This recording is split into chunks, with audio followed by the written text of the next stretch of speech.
اعوذ باللہ من الشیطان الرجیم بسم اللہ الرحمن الرحیم اللہم صلی علی سیدنا مولانا محمد وعلی آل سیدنا مولانا محمد بارک وسلم علیہ۔ پیارے دوستوں اور مریدین السلام علیکم۔ آج جو میں آپ کو ٹاپک لے کے حاضر ہوا ہوں اس میں بتاؤں گا کہ دعا ہم جب مانگتے ہیں، اکثر لوگ شکایت کرتے ہیں ہماری دعائیں قبول نہیں ہوتی، تو میں نے پہلے بھی اس پہ ویڈیوز بنائی ہیں، وہ اس ویڈیو کے آخر میں اس میں آپ کو اینڈ کارڈ بھی مل جائے گا، اس میں یا کسی بھی پلے لسٹ کو آپ چلا کے دیکھ سکتے ہیں۔ دعا مانگنے کا سائنٹیفک طریقہ دیکھیں، یہ ہے کہ ہم انسان جب سے پیدا ہوتا ہے تو اس کے ذہن میں کچھ نہ کچھ خیالات آتے رہتے ہیں۔ جیسے جیسے اس کی عمر بڑھتی جاتی ہے، ہم دن کا 24 گھنٹے کے اندر کوئی ایک منٹ بھی ایسا نہیں ہوتا کہ جس میں ہمارے ذہن میں خیالات نہیں چل رہے، چاہے وہ سونے کی کیفیت ہو یا جاگنے کی کیفیت ہو، دونوں صورتوں میں ہمارے ذہن کے اندر خیالات کا ہجوم رہتا ہے۔ اور اس ہجوم کو یہ انسانی فطرت ہے، انسان کی روح ہر وقت اس کو ذہن میں خیالات ڈالتی رہتی ہے اس کے اندر۔ تو جب آپ دعا کرنے بیٹھیں، اور اس کی یہ ہے کہ آپ جس چیز کو زیادہ فوکس کرتے ہیں، جس پہ آپ ارتکاز توجہ کرتے ہیں، جس پہ آپ کا جو پوائنٹ ہوتا ہے سوچنے کا، آپ ایک ہی پوائنٹ پہ زیادہ دیر سوچتے ہیں تو آپ کے ذہن سے جو خیالات کی لہریں نکلتی ہیں وہ زیادہ دور تک جاتے ہیں۔ یہ اسی طرح بالکل کہ جھیل کے اندر آپ ایک چھوٹا پتھر پھینکیں تو اس کے پھینکنے کے بعد آپ دیکھیں کہ اس کی پتھر کی وجہ سے ایک ارتعاش پیدا ہوتا ہے اور وہ ایک دائرہ سا بنتا ہے، لیکن پتھر اگر چھوٹا ہوتا ہے تو وہ تھوڑا سے فاصلے تک جا کے اور دائرہ ختم ہو جاتا ہے، لیکن اگر آپ بڑا پتھر پھینکتے ہیں تو اس کا دائرہ اور زیادہ دور تک جاتا ہے۔ تو اسی طرح یہ خیال بھی کہ آپ کا خیال اگر کسی ایک چیز پہ کم ٹائم کے لیے فوکس ہوتا ہے تو اس کا جو خیال کا دائرہ ہے وہ سچ جو ہے وہ چھوٹی ہوتی ہے، کم بنتی ہے اس کی۔ اسی طرح کسی بھی خیال پر، آپ کسی بھی دعا پر فوکس اگر کریں گے تو آپ کی خیالات کی جو ویوز ہیں وہ یونیورسل تھاٹ تک پہنچنے نہیں پاتی ہیں کہ آپ دوسری دعا کرنا شروع کر جاتے ہیں، آسمان تک پہنچنے نہیں پاتی ہے کہ آپ کی دوسری دعا شروع ہو جاتی ہے۔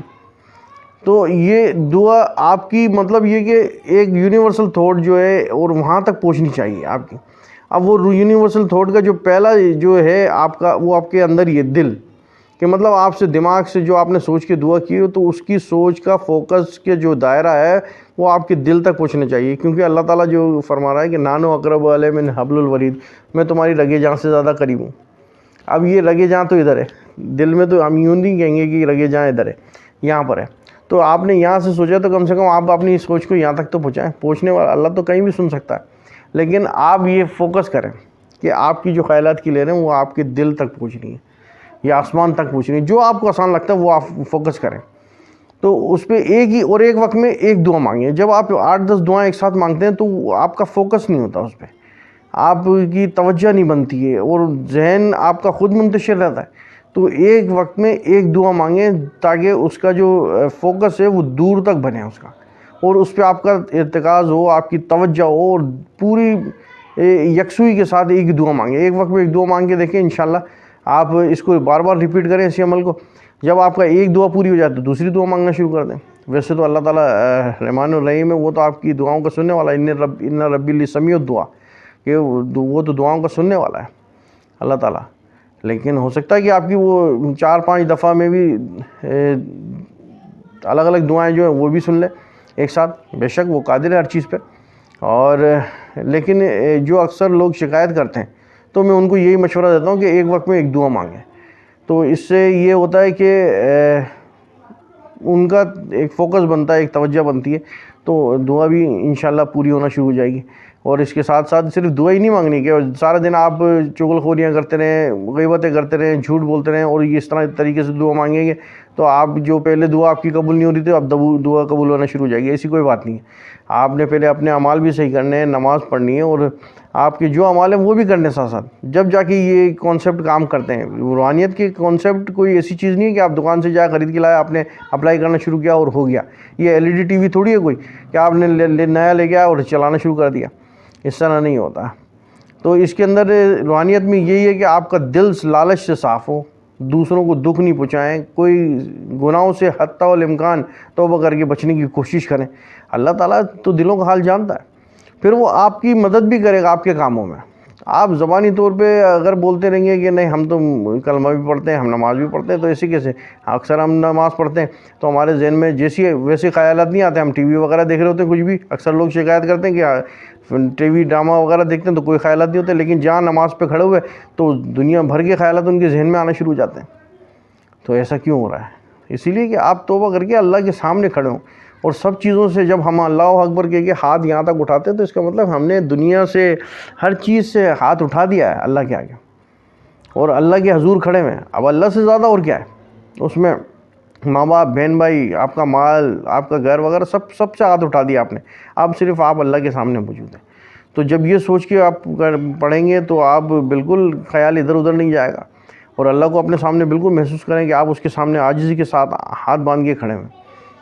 جو مالک ملک ہے، جو قادر ہے، جو خالق ہے، جس نے ہمیں پیدا کیا ہے، اتنا زبردست قوت والا ہے۔ تو پھر اللہ تعالیٰ یہی فرما رہا ہے قرآن شریف میں کہ میری نشانیوں پہ غور نہیں کرتے۔ آپ پہاڑ دیکھیں، سمندر دیکھیں، جب اس کی اتنی وسعت دیکھیں گے تو آپ کو اللہ تعالیٰ کے وہ تو ان چیزوں کا خالق ہے، وسیع تر ہے، وہ تو اس کی تو کوئی لمٹ ہی نہیں ہے، کوئی حد ہی نہیں ہے اس کی، وہ تو ہمارے ذہن اور گمان میں بھی نہیں آ سکتا، تو اس کو کیسے ہم سوچ سکتے ہیں؟ لیکن ان چیزوں سے اس کی جو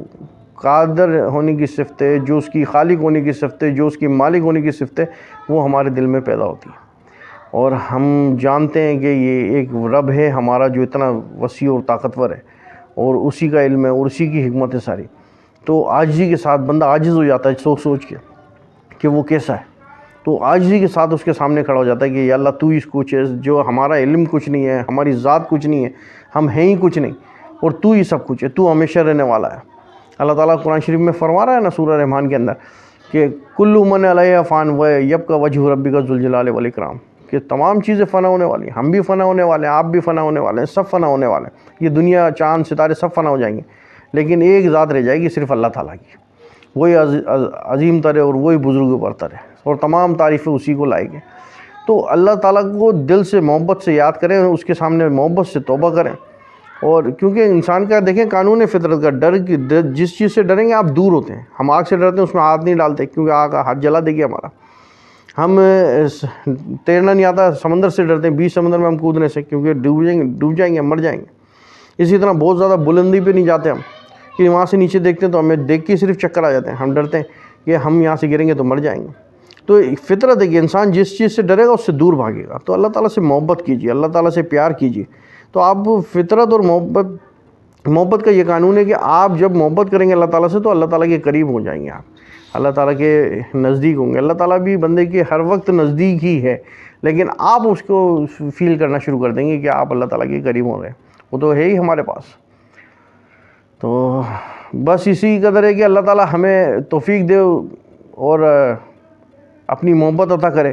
ہم سب کو، تاکہ ہم اس سے جیسا اس کے محبت کرنے کا حق ہے، کم سے کم اس کا تھوڑا سا بھی اگر ہم اس کو ریٹرن میں محبت دے دیں تو یہی ہمارے لیے کافی ہے۔ اسی دعا کے ساتھ کہ اللہ تعالیٰ ہم سب کو اپنی محبت اور اپنا عشق عطا فرمائے، آمین۔